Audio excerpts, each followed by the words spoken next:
यत्तु कृत्स्नवदेकस्मिन् कार्ये सक्तमहैतुकम् यत्तु कृत्स्नवदेकस्मिन् कार्ये सक्तमहैतुकम् अतत्त्वार्धवदल्पं च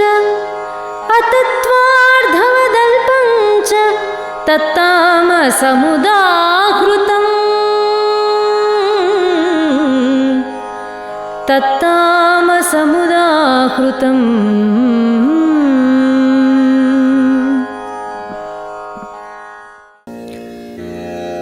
अधर्मं धर्ममिति या मन्यते तमसावृता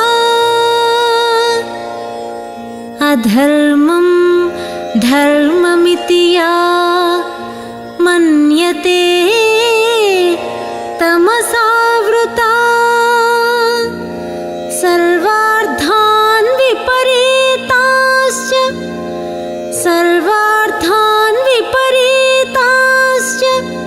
बुद्धिः सा पार्थ तामसी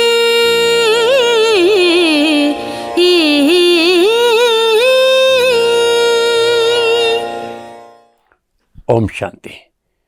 श्रीमद् भगवद गीता में रुचि रखने वाले सभी भाई और बहनों को सादर प्रणाम। भगवान उवाच तमसो मा ज्योतिर्गमया कार्यक्रम में आपका फिर से स्वागत है। आप पिछले 5 एपिसोड्स से 7वां अध्याय 2रा श्लोक और 13वां अध्याय 11वां श्लोक को एक टैगलाइन के रूप में सुनते आ रहे हैं। इस एपिसोड से लेकर कुछ और एपिसोड्स तक आप 18 अध्याय का 22वां श्लोक और उसी अध्याय का 32वां श्लोकों को टैगलाइन के रूप में सुनेंगे।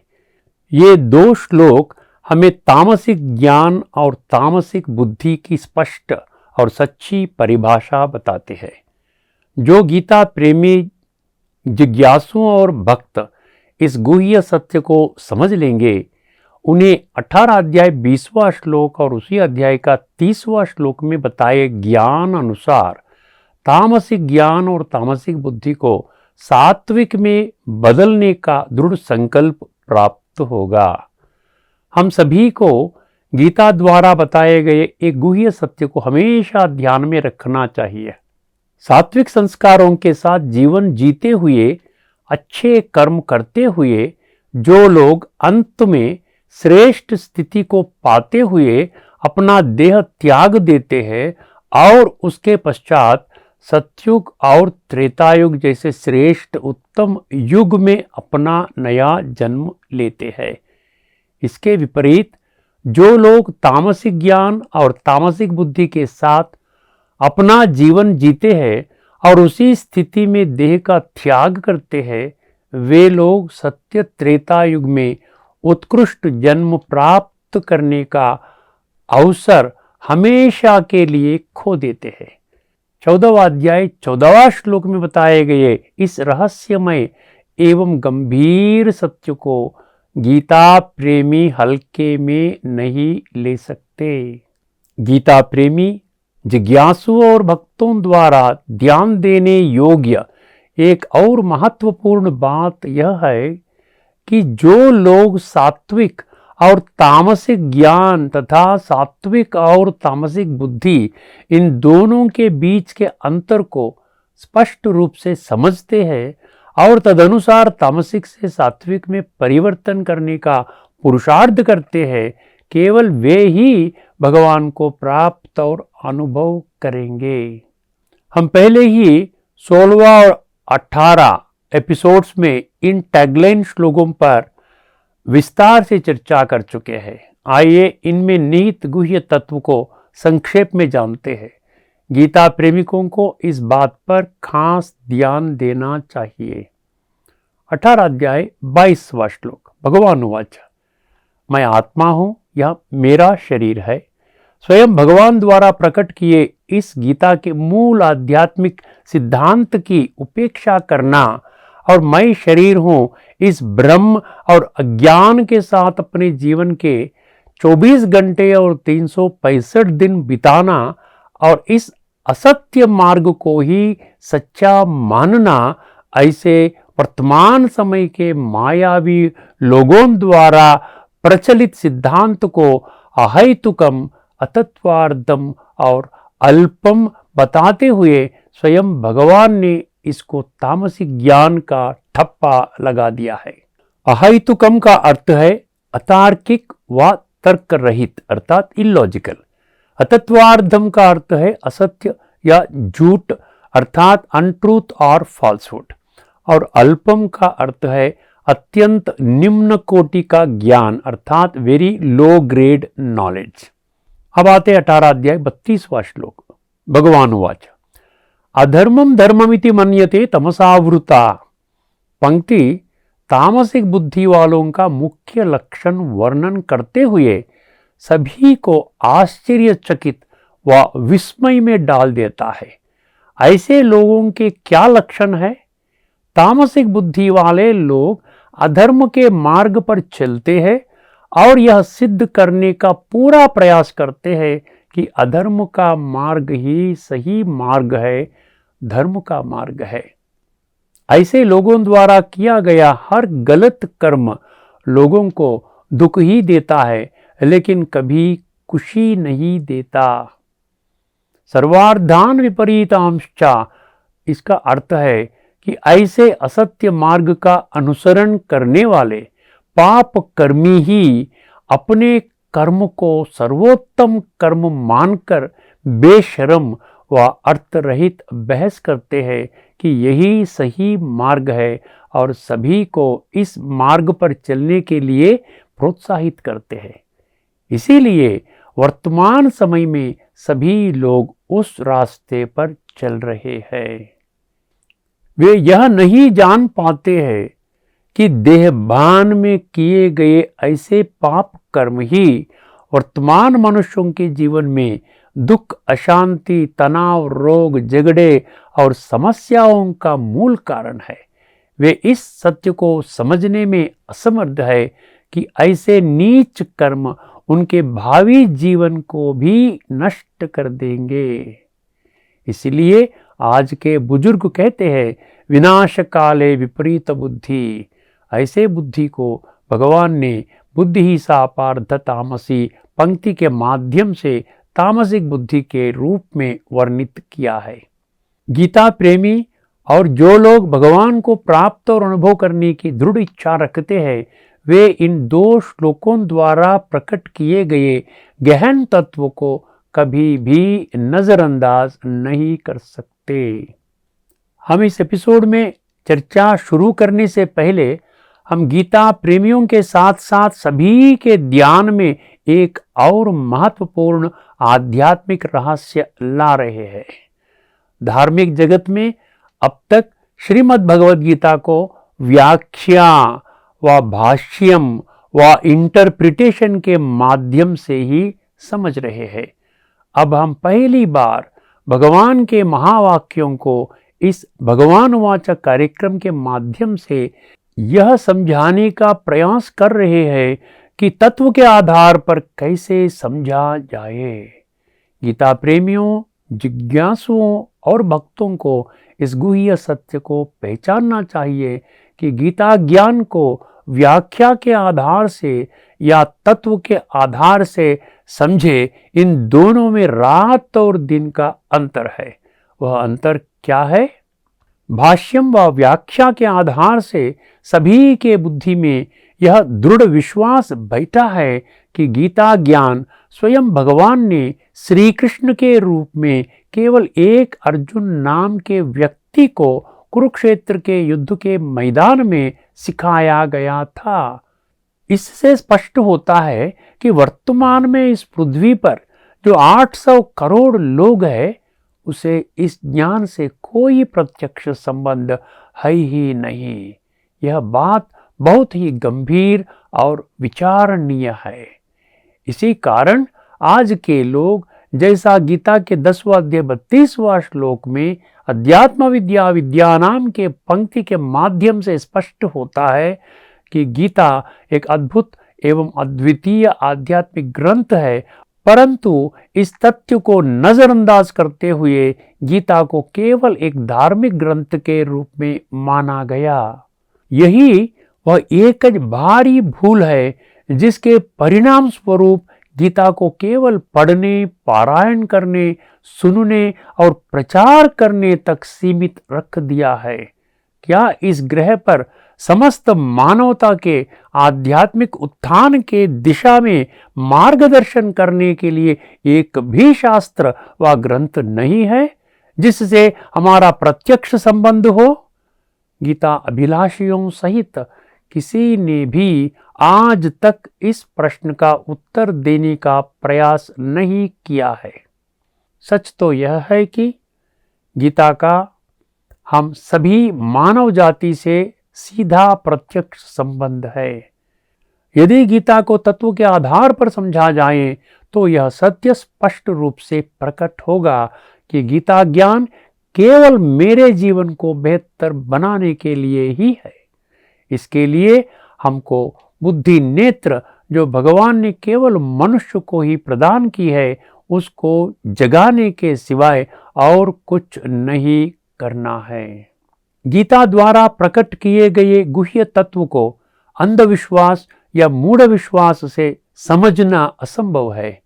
उस मार्ग पर चलने वाले लोग गीता को केवल पढ़ने, पारायण करने, सुनने, सुनाने या प्रचार करने तक ही सीमित रखते हैं और आश्चर्य की बात यह है कि ऐसे करना ही सही मार्ग मानते हैं। लेकिन गीता के 3 अध्याय 21वां श्लोक, वही अध्याय में 31वां श्लोक और 9वें अध्याय में 2 श्लोक स्पष्ट रूप से इस सूक्ष्म सत्य को स्पष्ट करते हैं कि गीता वर्तमान में इस ग्रह पर 800 करोड़ लोगों के जीवन का उत्थान करने के लिए निर्देशित है। यह बात इस एपिसोड्स के माध्यम से कई बार हमने सबके ध्यान में लाने का प्रयास किया है। सर्वसामान्य लोगों से पहले जो खुद को गीता प्रेमी मानते हैं उनको तो यह बात गहराई से समझनी चाहिए कि गीता ज्ञान से हम सबका सीधा संबंध है, प्रत्यक्ष संबंध है। आध्यात्मिक रूप से भगवान हमारे पिता है तो गीता हमारी माता है। गीता का एक एक श्लोक सिर्फ और सिर्फ मेरे जीवन को श्रेष्ठ सुंदर बनाने के लिए ही भगवान ने मेरे प्रति उच्चारा है, न कि सिर्फ अर्जुन के प्रति। गीता ज्ञान के प्रति यह जागरूकता न होने के कारण ही आज के संसार में दुख, अशांति, भय, चिंता रूपी धर्म ग्लानि बढ़ती जा रही है। गीता ज्ञान के प्रति गलत फहमी होना यही इसका मूल कारण है। इन बातों को ध्यान में रखते हुए आइए इस एपिसोड में अपनी चर्चा शुरू करें। यदि आपको इस कार्यक्रम में चर्चा किए गए विषयों के बारे में कोई संदेह या गलत फहमी है तो आप हमें वीडियो के कमेंट्स सेक्शन के माध्यम से बता सकते हैं। हम पूरे सबूतों के साथ आपकी शंकाओं का समाधान करने के लिए तैयार है। पिछले 12 एपिसोड्स में अब तक 13 श्लोकों द्वारा प्रकट गहन तत्व पर चर्चा की गई है जो भगवान के प्राप्ति एवं अनुभूति को स्पष्ट रूप से स्पष्ट करता है। वे श्लोक है 11वां अध्याय 55, 18 66, 13 34, 18 68, 10 10, 7 3, 8 8, 18 55, 7 19, 7 1, 9 22, 10 7 और 8वां अध्याय का 14वां श्लोक। इस एपिसोड में हम एक और अद्भुत श्लोक के तत्व पर चर्चा करने जा रहे हैं जो उसी सत्य को प्रकट करता है। वह 10वां अध्याय 11वां श्लोक है। आइए पहले वो श्लोक सुने। तेषामेवानुकम्पार्थम्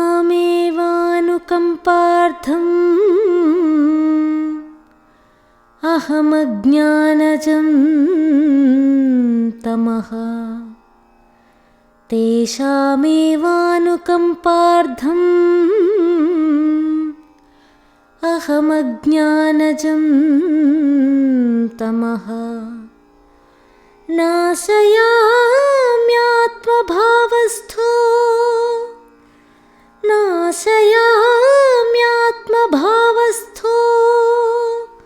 ज्ञानदीपेन भास्वता नाशयाम्यात्मभावस्थो ज्ञानदीपेन भास्वता।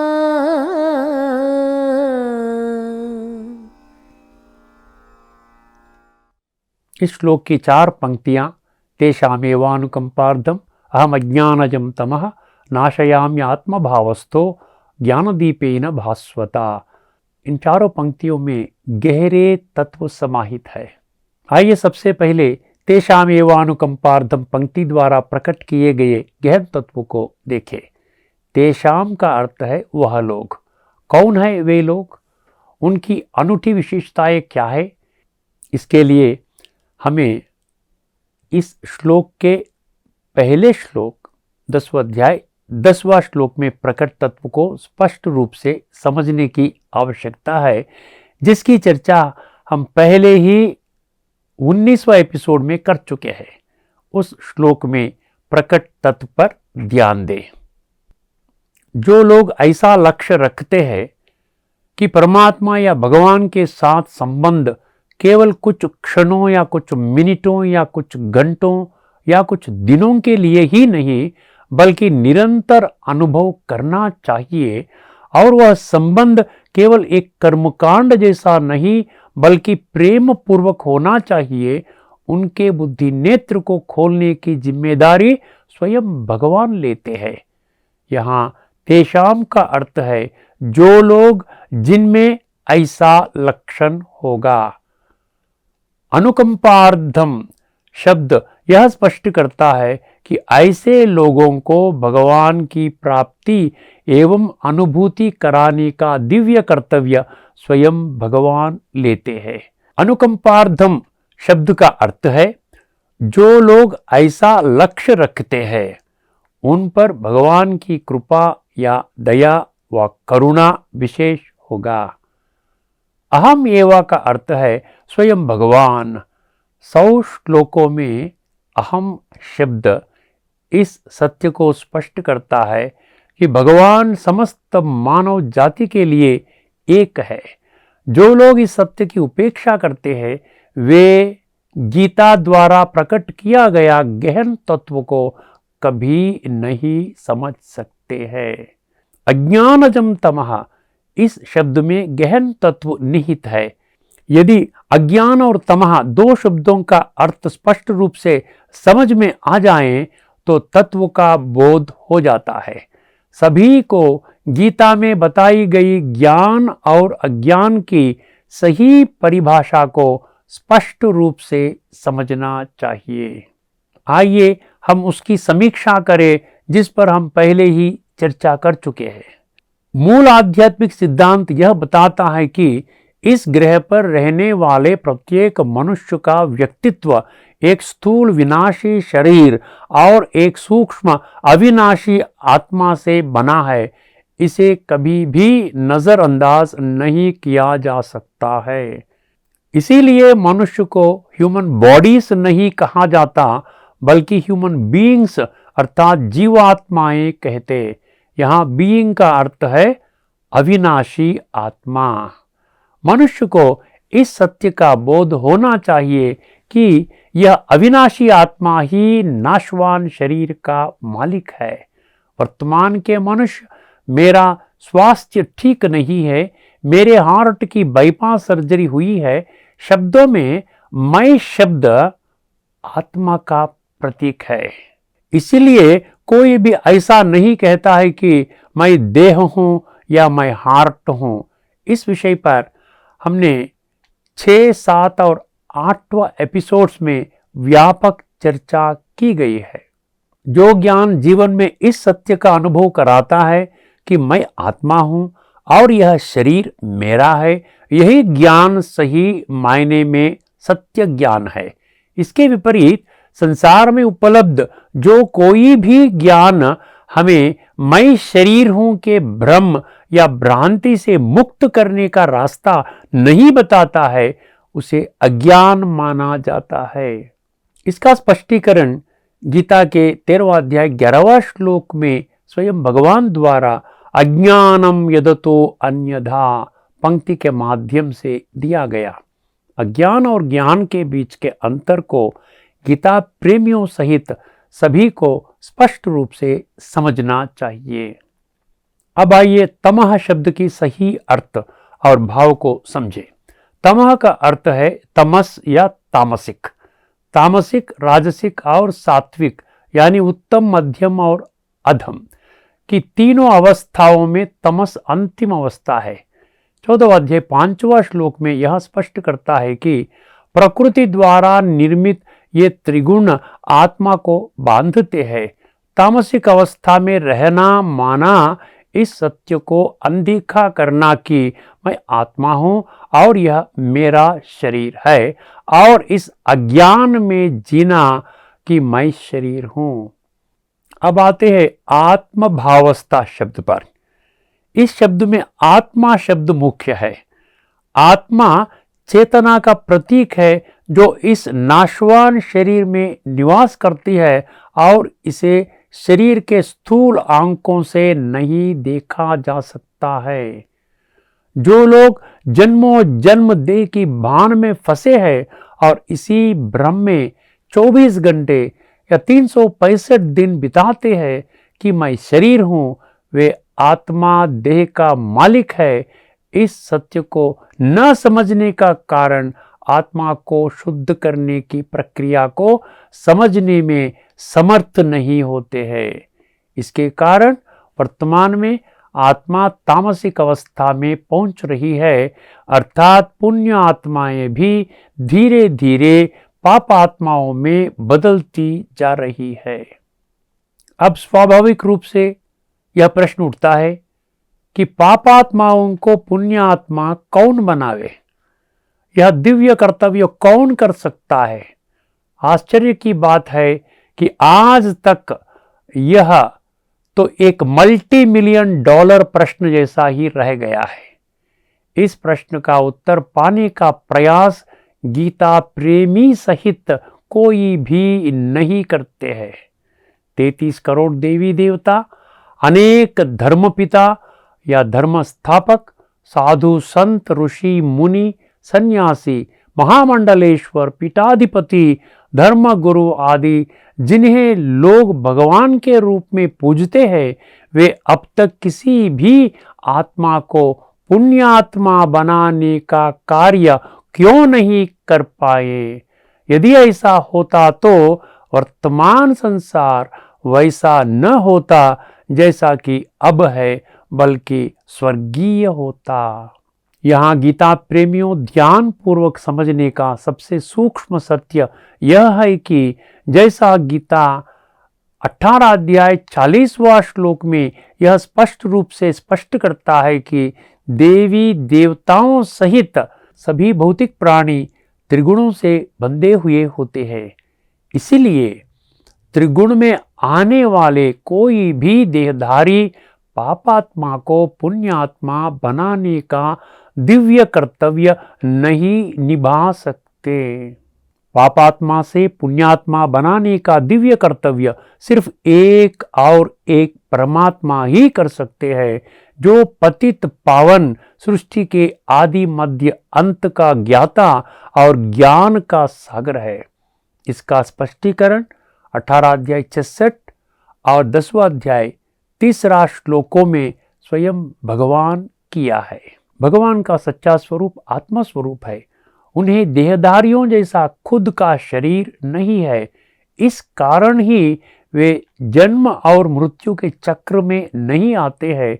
इसीलिए उन्हें परम आत्मा यानी परमात्मा शब्द से संबोधित किया जाता है।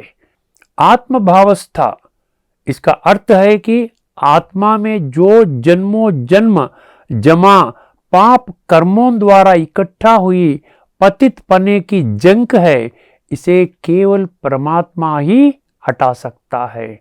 इसके लिए लोगों को आत्मानुभूति यानी आध्यात्मिक स्थिति का अनुभव करना जरूरी है। जो लोग इस भ्रम में रहते हैं कि मैं शरीर हूं, वे कभी भी अपनी आत्मा को शुद्ध नहीं कर सकते। वे अपना शेष जीवन तामसिक अवस्था में जीते हैं और उसी अवस्था में शरीर को त्याग करते हैं। अब सभी के मन और बुद्धि में यह प्रश्न उठता है कि भगवान आत्माओं में लगी जन्म जन्मांतर की पापों की जंक को कैसे शुद्ध करते हैं। ज्ञान दीपेन भास्वता, जो इस श्लोक की अंतिम पंक्ति है, वह इस प्रश्न का स्पष्ट उत्तर देती है।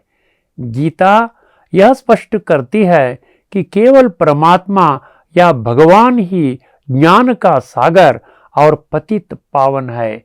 इस विषय को किसी भी हालत में नजरअंदाज नहीं किया जा सकता। अज्ञान की तुलना अंधकार से और ज्ञान की तुलना प्रकाश से की गई है। तमसोमा ज्योतिर्गमया शब्द का यही अर्थ है। इसका अर्थ है कि परमात्मा या भगवान वर्तमान में ज्ञान के प्रकाश द्वारा बच्चों के अज्ञान को दूर करने का दिव्य कार्य कर रहे हैं। इसका मतलब है कि जो लोग देहभान में हैं, वे देही अभिमानी अर्थात आत्मा अभिमानी स्थिति में परिवर्तन हो रहे हैं। नाशयामि शब्द इस बात को स्पष्ट रूप से प्रकट करता है।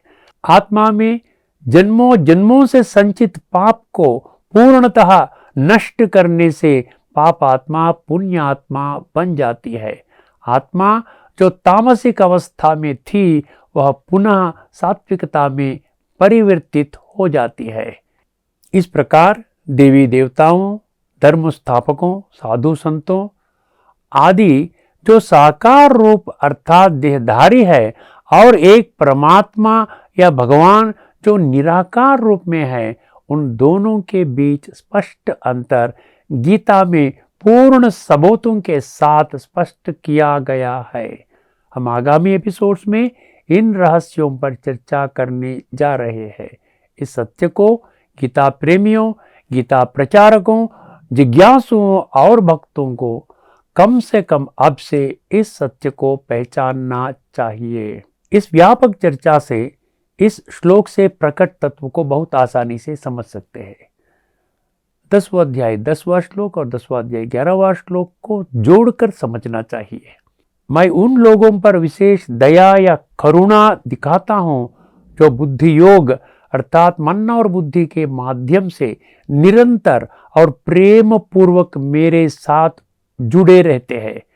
मैं स्वयं आध्यात्मिक ज्ञान के प्रकाश के माध्यम से कई जन्मों से अंधकार में रहने वाले लोगों के अज्ञान को नष्ट करने का दिव्य कर्तव्य निभाता हूं। इसे मेरी प्रतिज्ञा समझो। इस एपिसोड से मिलकर अब तक पिछले 13 एपिसोड्स में हमने भगवान को प्राप्त और अनुभव करने की विधि जो 14 श्लोकों में वर्णित है, उस पर विस्तृत रूप से चर्चा की। आइए इस एपिसोड में चर्चा समाप्त करने से पहले एक बार उनकी समीक्षा करें। 11:55 मनुष्यों द्वारा किया गया प्रत्येक कर्म भगवान के धर्म स्थापना कर्तव्य के समर्थन में ही होना चाहिए। 18 अध्याय 66 देह और सभी देह धर्मों को त्याग कर केवल एक भगवान की शरण लेनी चाहिए। 13वां अध्याय 34 शरीर और आत्मा इन दोनों के बीच के अंतर को ज्ञान की चक्षु से समझना चाहिए और शरीर के भ्रम को त्याग देना चाहिए। 18 अध्याय 68 गीता में भगवान द्वारा प्रकट की गई 3 सबसे गुह्य बातों को अच्छी तरह से समझकर उन लोगों को बताना चाहिए जो अभी तक अज्ञान में जीवन बिता रहे हैं। 10वां अध्याय 10वां श्लोक जो मनुष्य निरंतर और प्रेम पूर्वक भक्ति करते हैं वे ही भगवान को प्राप्त करते हैं। 7वां अध्याय 3रा श्लोक, हजारों लोगों में से केवल कुछ ही तत्व ज्ञान के आधार पर भगवान को प्राप्त करते हैं। 8वां अध्याय 8वां श्लोक, जो लोग इस प्रकार अभ्यास करते हैं कि उनके बुद्धि में भगवान की याद निरंतर बनी रहती है, उन्हें भगवान की प्राप्ति निश्चित है। 18 अध्याय 55, जो भगवान को गीता में वर्णित तत्व के आधार पर जानते हैं और भगवान की सर्वोच्चता महानता को पहचानते हैं, केवल वह सच्चे भक्त ही भगवान को जो है जैसा है जानते, मानते, अनुभव करते और उन द्वारा प्रकट ज्ञान को जीवन में लाते हैं। केवल वे ही स्वयं भगवान द्वारा स्थापन होने वाले नई दुनिया सतयुग में प्रवेश होने का पात्र बनते हैं। 7वां अध्याय 19वां श्लोक, केवल आत्मज्ञानी ही यह महसूस करते हैं कि वर्तमान में उनका यह जन्म इस कल्प या सृष्टि चक्र में अंतिम है। इस सत्य को पहचानते हुए वे अपने तामसिक संस्कारों को सात्विक में बदलने के लिए परमात्मा की शरण में आते हैं। भगवान स्वयं घोषणा करते हैं कि ऐसे महात्मा बहुत ही दुर्लभ होते हैं। 7वां अध्याय 1ला श्लोक, जो मनुष्य मेरी शरण में आएंगे उनको मैं अपना पूरा परिचय प्रदान करूंगा, तब उन्हें मेरे वास्तविक स्वरूप के बारे में कोई संशय व संदेह नहीं होगा। यह मेरा पूर्ण वादा है। 9वें अध्याय 22वां श्लोक, जो लोग केवल एक भगवान को ही निरंतर चिंतन करते हैं, उनके देख रेख अर्थात क्षेम व रक्षा करने का ध्यान स्वयं भगवान रखते हैं। इसे भगवान का अटल वादा मानना चाहिए। 10वां अध्याय 7वां श्लोक, केवल वे ही जो तत्व पर आधारित भगवान के वास्तविक स्वरूप को पहचानते हैं, वे ही भगवान की दिव्य महिमा और योग शक्ति को महसूस कर सकते हैं और उनके साथ एक अटूट संबंध का अनुभव कर सकते हैं। इस बात में कोई संदेह नहीं है। 8वां अध्याय 14वां श्लोक, जो लोग लगातार योग की स्थिति में रहते हैं और इस सत्य को महसूस करते हैं कि भगवान एक है, वे भगवान को आसानी से प्राप्त कर लेंगे। और 10वां अध्याय 11वां श्लोक, जिस पर हमने इस एपिसोड में चर्चा की है, जो कोई भी मुझ परमात्मा के साथ मन और बुद्धि द्वारा निरंतर और प्रीति पूर्वक जुड़े रहता है, मैं उसे ज्ञान के प्रकाश द्वारा उनके अज्ञान के अंधकार को नष्ट करने का दिव्य कर्तव्य करता हूँ। यही मेरी उन पर विशेष कृपा या करुणा जैसा समझनी चाहिए। गीता प्रेमियों, जिज्ञासुओं और भक्तों, जो भगवान को प्राप्त और अनुभव करने के लिए दृढ़ है, वे किसी भी परिस्थिति में इन रहस्यमय सत्यों को हल्के में नहीं लेना चाहिए। आइए इस एपिसोड में चर्चा यही समाप्त करते हैं। आगामी एपिसोड में हम एक और अद्भुत श्लोक पर चर्चा करने जा रहे हैं, जो भगवान को स्पष्ट रूप से प्राप्त और अनुभव को प्रकट करता है। तब तक के लिए सभी को नमस्कार। लोका समस्ता सुखिनो भवन्तु। ओम शांति।